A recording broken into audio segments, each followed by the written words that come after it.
প্রিয় দর্শক, আপনারা দেখছেন আইসেফ বাংলা। এই মুহূর্তে যে খবর দিকে চোখ রাখবো, আগামীকাল পঞ্চম রক্তদান শিবির হতে চলেছে ভাঙড় 2 নম্বর ব্লক চালতাবেড়িয়া এলাকা, চালতাবেড়িয়া অঞ্চল কৃষ্ণমাটি এলাকা। এই মুহূর্তে কিন্তু যে ভাঙড় 2 নম্বর ব্লকের একেবারে যে সদস্য কারিমুল ইসলাম, তিনি কিন্তু এই মুহূর্তে এসে হাজির হয়েছে। তার সঙ্গে কথা বলার চেষ্টা করবো, কি জানায় যে কালকে কোন রোড দিয়ে আসছে আইসেফরা এবং কি বলে সরাসরি শোনার চেষ্টা করবো।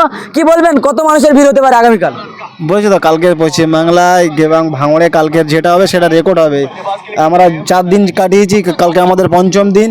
তো পঞ্চম দিন আশা করছি ভাঙড়ের শ্রেষ্ঠ চালতাবেড়িয়া অঞ্চল রেকর্ড করে দেবে, আশা রাখা যায়। এটা শিরোনাম চালতাবেড়িয়া এলাকা এবং আইএসএফের শক্তঘাটি বলে নাম হয়েছে সেই চালতাবেড়িয়া এলাকায় আগামীকাল রক্তদান শিবির। কেমন লাগবে বা এত মানুষের ভিড়? এখন থেকে দেখছি মানুষের বহুত ভিড় আপনাকে দেখতে আসলো বা কালকে ভোটেও সেরা চালতাবেড়িয়া অঞ্চল, ভাঙড় থানা চালতাবেড়িয়া ভোটেরও সেরা, কালকে রক্তেও সেরা হবে, এটা আশা করা যায়। কালকে মানুষ, এখানকার মা বোন, এখানকার বাচ্চারা, ছেলের যা উদ্বিগ্ন দেখছি, কালকের ভাঙড় ইতিহাস তৈরি করবে চালতাবেড়িয়া, এটা গর্ব করে বলতে পারি 100%।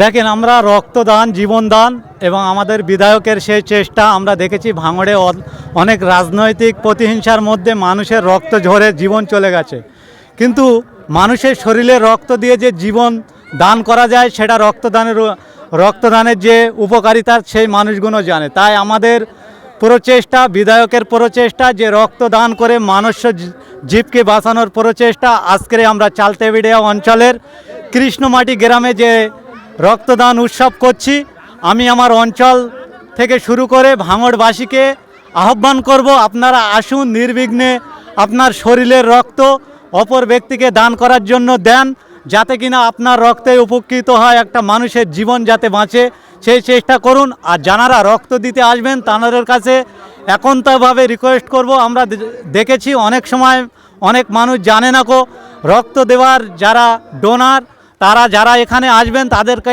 উদ্দেশ্য করে বলছি, আপনারা খালি পেট অথবা অর্ধ পেটে আসবেন, যাতে কিনা অতি শীঘ্রই ডাক্তারবাবুরা আপনাদের শরীর থেকে রক্তটা যাতে নিতে পারে। আমরা অত্যাধুনিক এখানে টিফিনের ব্যবস্থা এবং খাওয়ার ব্যবস্থা করেছি এবং আমাদের বিধায়কের পক্ষ থেকে গিফটের ব্যবস্থাও আছে। আপনারা আসুন, এই গিফট খাওয়া এবং টিফিনটা বড় জিনিস নয়, আপনার রক্তর বিনিময়ে অপর একটা মানুষ যাতে বাঁচে তার জন্য আপনাদের আহ্বান করছি। জাতি, ধর্ম, বর্ণ নির্বিশেষে সমস্ত মানুষ কাঁধে কাঁধ মিলিয়ে, হাতে হাত মিলিয়ে আসুন না, এই ভাঙড়টাকে একটা সুন্দর ইতিহাসময় জীবনকে রূপান্তরিত করার জন্য, রাজনীতির প্রতিহিংসাকে সরিয়ে রেখে সুস্থ সমাজ ব্যবস্থার জন্য এগিয়ে আসুন বলে আপনাদেরকে আমরা আহ্বান করছি। কৃষ্ণমাটি গ্রামে একেবারে যদি রাস্তার ম্যাপটা একটু বলে দিতেন খুবই ভালো হতো সাধারণ মানুষের জন্য। সাতলিয়া থেকে আসলে এই জায়গাটা, এখানে মাইপ দেওয়া আছে, আমাদের কোনো অসুবিধা, ম্যাপের চিন্তা নেই। মানুষ আসবে অঞ্চলের, অনলি অঞ্চলকে, টোটাল ভাঙড় থেকে এসে এই জায়গায় রক্ত দেবে এরকম কোনো ব্যাপার না, অনলি এই অঞ্চলেরই মানুষ রক্ত দেবে। তারা এই জায়গাটা কোথায় হচ্ছে নিশ্চয়ই ভালোভাবেই তারা জানে, আর রাস্তায় মাইপ লাগানো আছে, মানুষ সেই ধরেই আসবে, কোনো অসুবিধা নেই। মানুষ কিভাবে আসবে রক্ত দিতে? মানুষ সকালবেলা, আগেও বলেছি এখনও বলছি, মানুষ, আমাদের খুব সমস্যা হচ্ছে। প্রথমত মানুষ খেয়ে আসছে, কেন রক্ত লোয়ার এখানে 700-800 করে মানুষ আছে, 500-600 করে হচ্ছে, মানুষ ফেরত যাচ্ছে। মা বোনেদের এবং ভাইদের বলছি, তোমরা এসো সকালে খালি পেটে, একটা চা এবং বিস্কুট আমাদের এখানে খাওয়ার ব্যবস্থা আছে, চা বিস্কুট খাইয়ে তোমাদের রক্ত ডোনেট হয়ে যাওয়ার পরে যাওয়ার সময় টিফিন দিয়ে দেওয়া হবে, খাবার ব্যবস্থা থাকবে, তারপরে যাবেন, কিন্তু রক্ত দেওয়ার সময় কেউ খাবেন না। আর একটা জিনিস, যত সকালে আসবেন তো রক্ত দিয়ে তাড়াতাড়ি যাবেন, 2টো পর্যন্ত রক্ত নেওয়া হয়, 2টোর পরে আসলে সমস্যা হচ্ছে, কেন রক্ত তাদেরও একটা ব্যাপার থাকে, তারাও কলকাতায় যাবে। তো আপনাদের উদ্দেশ্য বলি, যত তাড়াতাড়ি পারে আপনারা আসেন, এসে রক্ত দিয়ে যান। 8টার ভিতরে এসে রক্ত দেওয়ার জন্য লাইন দেন, কেন লাইনে প্রচুর ভিড় হচ্ছে, মানুষ রক্ত দেওয়ার জন্য পুরো প্রস্তুত, মা বোনেরা এবং যাদের প্রয়োজনই যে তাদের পরেও হচ্ছে, সমস্যা হচ্ছে যে তোমার রক্ত লোক না, সেও বলতে পারে না আমার রক্ত নিতে হবে, এরকম জবরদস্তি করছে। তো বলবো সকাল আসুন, রক্ত দিন। পঞ্চম রক্তদান শিবির যেন আমরা ভাঙড়ের ইতিহাস সৃষ্টি করতে পারি, আবার সবার উপরে 600, 700, 500, 400 যা হয়েছে, যেন কালকের দিন আমরা সেটাও রেকর্ড ভেঙে আমরা আরও এগিয়ে যেতে পারি। চালতাবেড়িয়া অঞ্চল, চালতাবেড়িয়াবাসীর পক্ষে আশা রাখবো যেন কালকের দিন শ্রেষ্ঠ দিন আমাদের চালতাবেড়িয়া অঞ্চলে হয়, এই আশা রাখবো। কালকে রক্তদান শিবির সেরা হবে। কালকে কত মানুষের রক্তদানের? এখানে 600 প্লাস আছে, 600 প্লাস আমরা এনগেজ করেছি। এবার আশা করছি 600 প্লাস মানুষ আছে, কিন্তু আমরা নিতে পারছি না, একটা সময় থাকে, ডাক্তারদের ব্যাপার থাকে, লেখালেখির একটা ব্যাপার থাকে।